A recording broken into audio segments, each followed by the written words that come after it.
So you've decided to start running Silksong. Amazing, great, good choice. And you've decided to pick the bell route. Even better, incredible. There is one more thing you need to kind of decide though before deciding how you're going to run.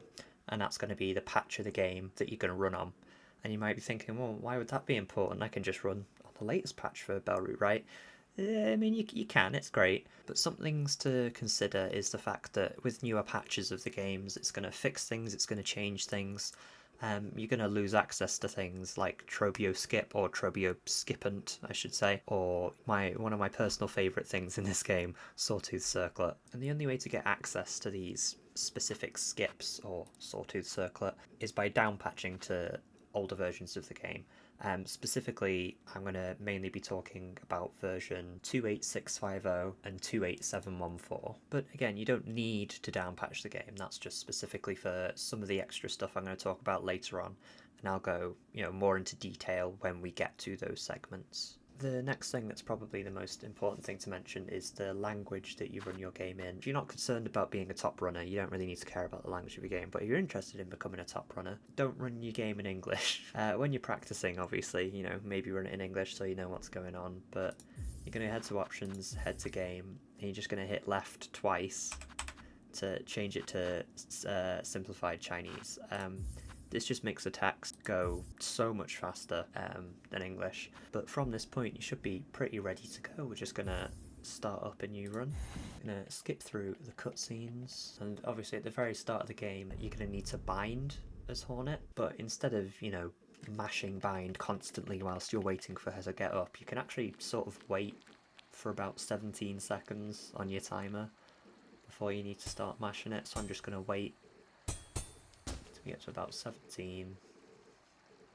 Now I'm going to start mashing because that's when Hornet actually gets up.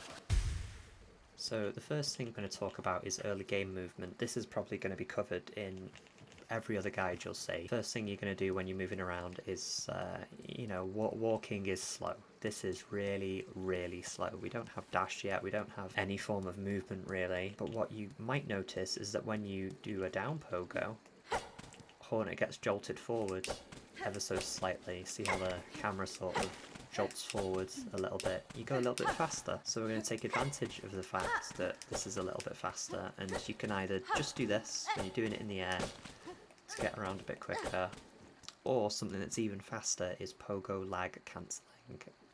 This is where you hit the floor, and you'll notice when you hit the floor you'll actually be stopped for a second and you can't move for a little bit, which isn't very fast. But if you put in a neutral input, so either don't touch your control stick or hold down on movement, that's also neutral, just before you hit the floor, you'll actually get rid of that lag and you can do back and forth pogos really quickly. So obviously if I'm holding my directions, you'll see I get lag. But if I let go of my direction just before I hit the floor and then press it again, I can actually go very, very, very fast. Much, much, much faster than walking. And this will be your main form of movement for the start of the game until we get to sprint, pretty much.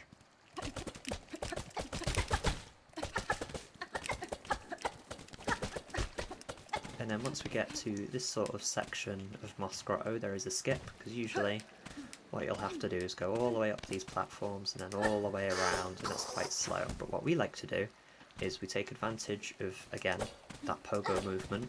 We're going to come up to this platform and we're actually going to pogo to jump here, which skips, going all the way around.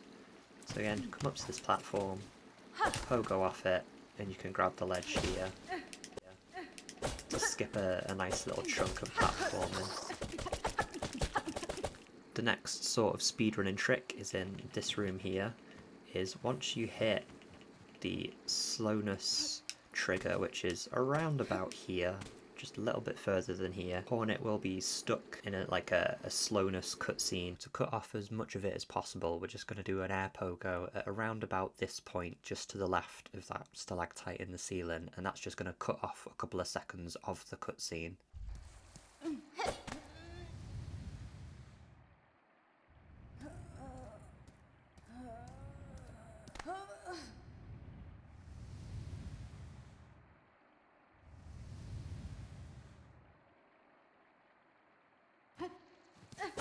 But once you've done that, basically just going to keep pogoing like normal into the next room.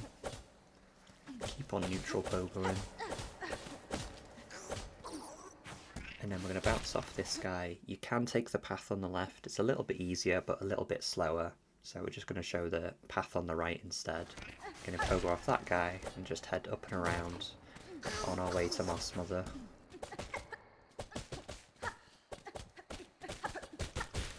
And then there's another slowness cutscene in this room. Just going to do another pogo at around about this point to skip as much of it as possible as well.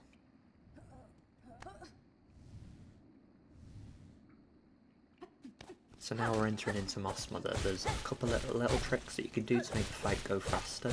Right before you enter a room, you'll notice there's like a green pod next to the door. You're going to break that pod and she'll come out quicker. We're also going to stand to the left of her so she gets pushed to the right a little bit. And we're going to run underneath her to the right and then hit her so she aggroes to the right side of the arena.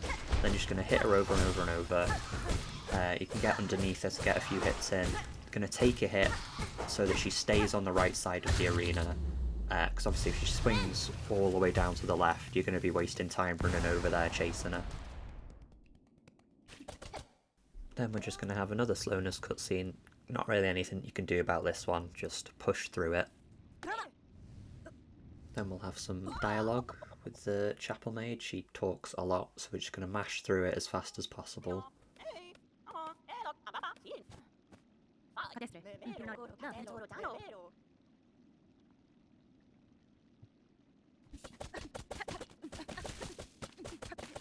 And then you're just going to be either neutral pogoing or pogoing in the air to get through here as quickly as possible, just following the normal path for the game. Until we reach our first sort of big skip, which is Beastfly Pogo. There's a couple of different ways of lining up Beastfly Pogo, so just, you know, do the lineup that works for you, but I'll show sort of two different ways of doing it now. A lot of people like to kill the spider guy that's up here first, so he doesn't get in the way, but if you're quick enough, he should pretty much never be in the way anyway. But yeah, you can kill the guy up here if you want. So we're just going to hop down, get the attention of the Beastfly, get him to come over to this wall. Then we're going to stand in line with sort of this pillar that's sticking out the floor, this chain that's sticking out. And then you're going to jump once he hits around about your head height, and he should aggro, and then you can pogo off him to reach that ledge. And another way of doing it, it's the way that I personally like doing it a bit more, is you're going to get his attention, same as normal, and you're actually going to stand a bit further to the left, and once he gets to the right height, that's when you're going to jump towards him to aggro him.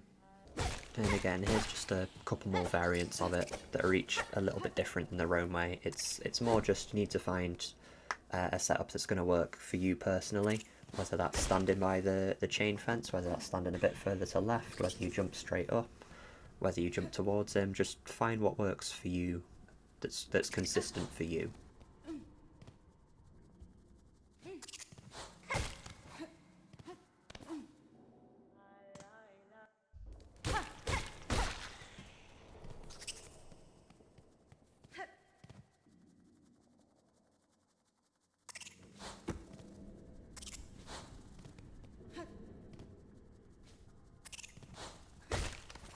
Another thing that you probably don't need, but it's worth mentioning if you want to route in some extra safety benches that you want to buy, or if you're planning on buying Sawtooth, or if you're planning on buying a Bellway or the next nail upgrade, is in this room on the right, behind a breakable wall, there's some rocks that give you 60 rosaries. Again, I don't think you'll need these, but if you want to get these for whatever reason, if you're planning in extra things that you're buying, they're there if you want to grab them.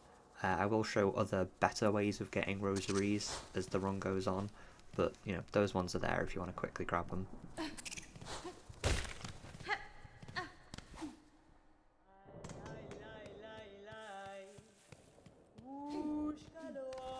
Gonna say a quick hello to Chakra, just mash through her dialogue.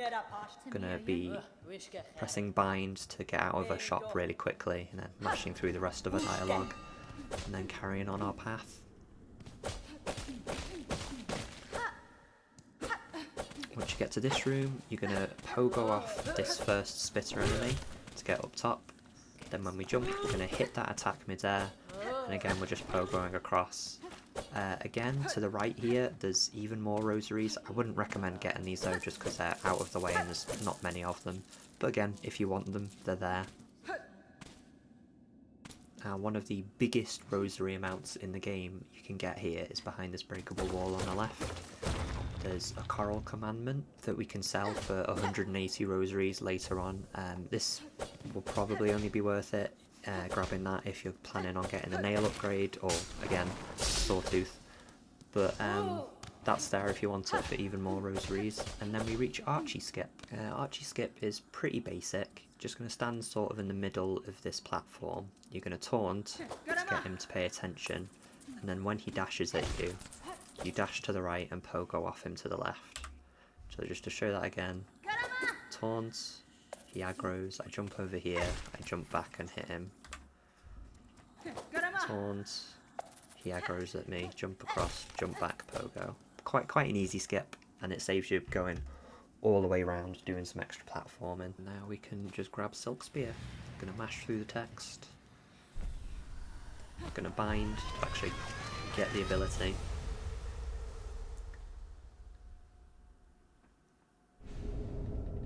And now we have Silk Spear. So after this Silk Wall, we'll be going into the Bell Beast boss fight.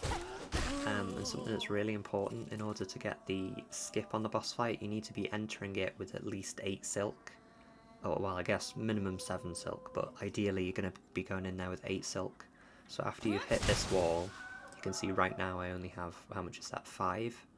So between now and Bell Beast, I need to get 3 more silk, which you can get either by, you know, breaking this wall, then hitting this pilgrim, or once you've gone down, you take this top path. You can get some extra silk off this guy here. Now we're at 8, which is great. I'm just going to come down, come around, do more pogos. And now we're at Bell Beast. So the important thing here is that we're going to get the Bell Beast phase skip, so he never goes underground and does the attack where he you know, rains down the bells, and he doesn't stay underground for a really long time. In order to do that, we're going to do a very specific pattern of attacks, which is why it's important that you come in here with at least 7 silk, but ideally 8 silk. So the first attack we're going to do is on the very first dash that he does. He'll always do a dash as his first attack. You're going to get a spear in, then do 4 hits, and then get another spear in. And then after that, you're just going to get 4 hits at any point, doesn't matter what attack he does, you're just going to try and get in 4 hits, and then you're going to wait until he does either a jump attack or a dash attack, where we'll do another spear, 4 hit spear. Might sound a bit complicated, but I'll just sort of show it now instead. So again, just to reiterate, we're going to use our first spear to let him out, and then we're going to do spear, 4 hits, spear. So there's the spear, there's the 4 hits, there's the spear. Now we're going to get in 4 more hits. There we go. Now we're going to wait for a jump or a dash attack, so we're not going to bother hitting him there. You could do it here, but I prefer doing it on the jump. So we're going to get in a spear, 4 more hits, and a spear. And then as he's phase changing, you do 3 hits and the final spear, and it should completely skip the phase change. Just going to show that off one more time. Just going to get in spear, 4 hits and a spear. I'm going to try and get in 4 hits. There we go. Then we're just going to leave him alone for the bell attack. Again, spear, 4 hits, spear. And then on the phase change, 3 hits and the final spear.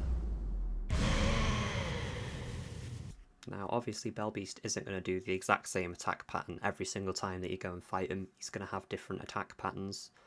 So here's sort of a list of every single version of the fight that you can do. I'm not going to cover exactly every single attack pattern obviously, but if you get unlucky and you get, you know, multiple bell attacks in a row, you know, follow through this sheet sort of as a flowchart to decide how you should handle the attack, how you should handle the fight, and every single time you should be able to get that phase change if done correctly. Anyway, Bell Beast maths aside, Now that you've beaten him, you go into the dream sequence, a Silk Realm, I'm gonna call it, which is just some really basic platforming. It's nothing too scary, nothing too exciting, just pretty basic jumps.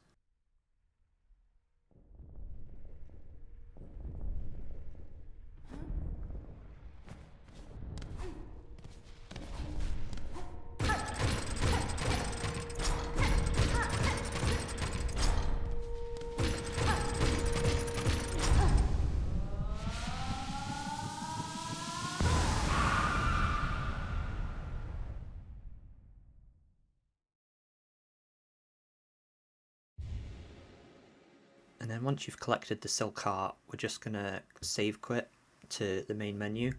This is just because Hornet takes absolutely forever to wake up after beating Belbeast. But by quitting out and loading back in, she wakes up a lot quicker, saving you some time.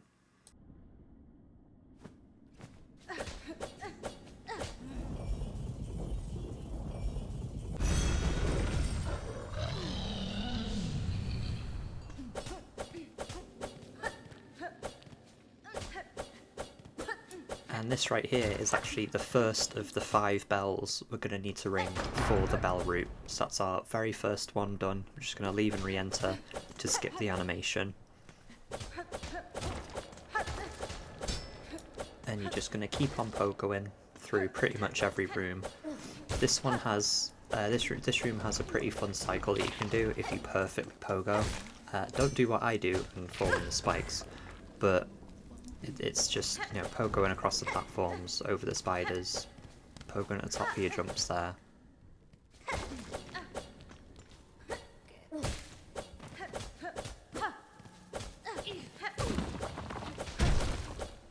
And once you get to this room, there's actually even more rosary rocks if you want to get them.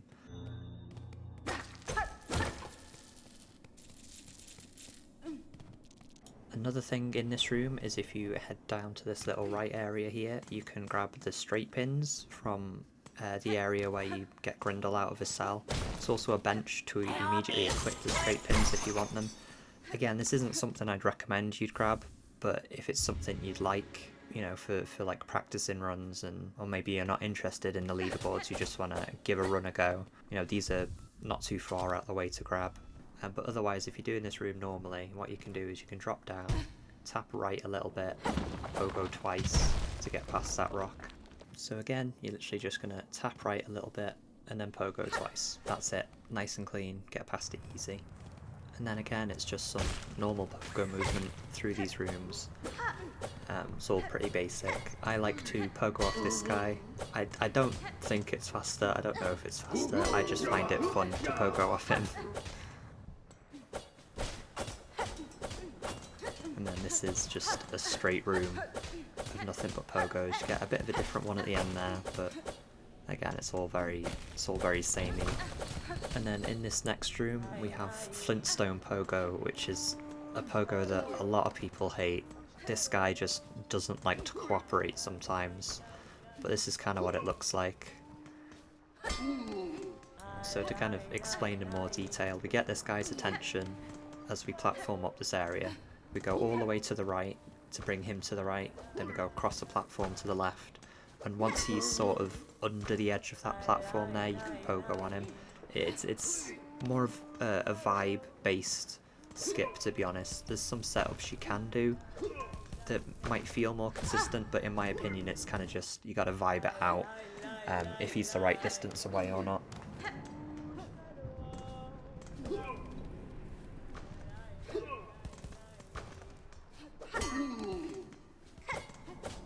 In this next room there's a couple different ways of doing it. You can take the top platform or you can take the bottom platform. It's kind of up to preference. They're almost identical in speed. Just the important thing being, don't get hit and keep your pogos up. And then right at the end there is quite an important pogo on top of this guy that saves about 3 seconds when you do it properly compared to climbing around the edge.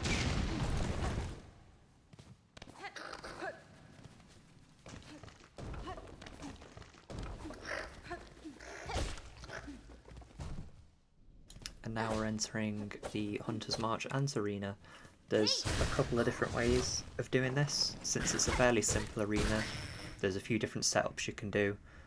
But as long as you're keeping track of how much silk you have and, you know, you're using it efficiently, it shouldn't really matter too much. But there's a couple different clean ways of doing this fight. I'll just let a couple of different clips play out to show you how it'll look.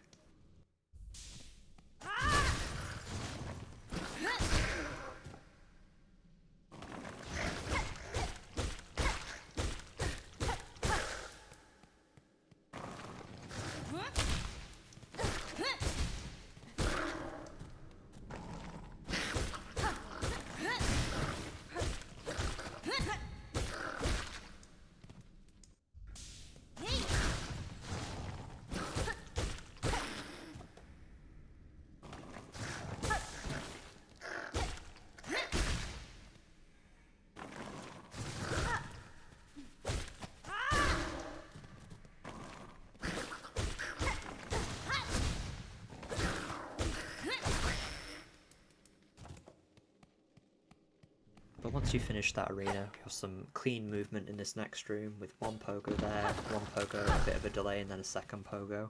So that was quite fast, so I'll show it again. So it's just one pogo, two pogo, wait, three pogo as you're going down. Nice clean movement. And at this point, you've now officially reached Swiftstep, so no more pogoing, well, no more constant pogoing anyway. We'll actually have some much nicer, much faster movement now, which is a massive relief. And I think that's probably a pretty good ending point, since this is the first few splits of the run, and then I'll separate these into videos, so the next few splits will probably cover from here to get Drifter's Cloak and Greymore. But yeah, I'll sort of finish this one here and explain the movement in depth that you can see me messing around with here. Sort of pogo dashes and jump dashes and just messing around with this guy. But I absolutely love the movement from this point forward. It feels so smooth and so clean, and I'm quite looking forward to it. Hopefully this has helped with the first set of splits anyway. Got him off! No! No!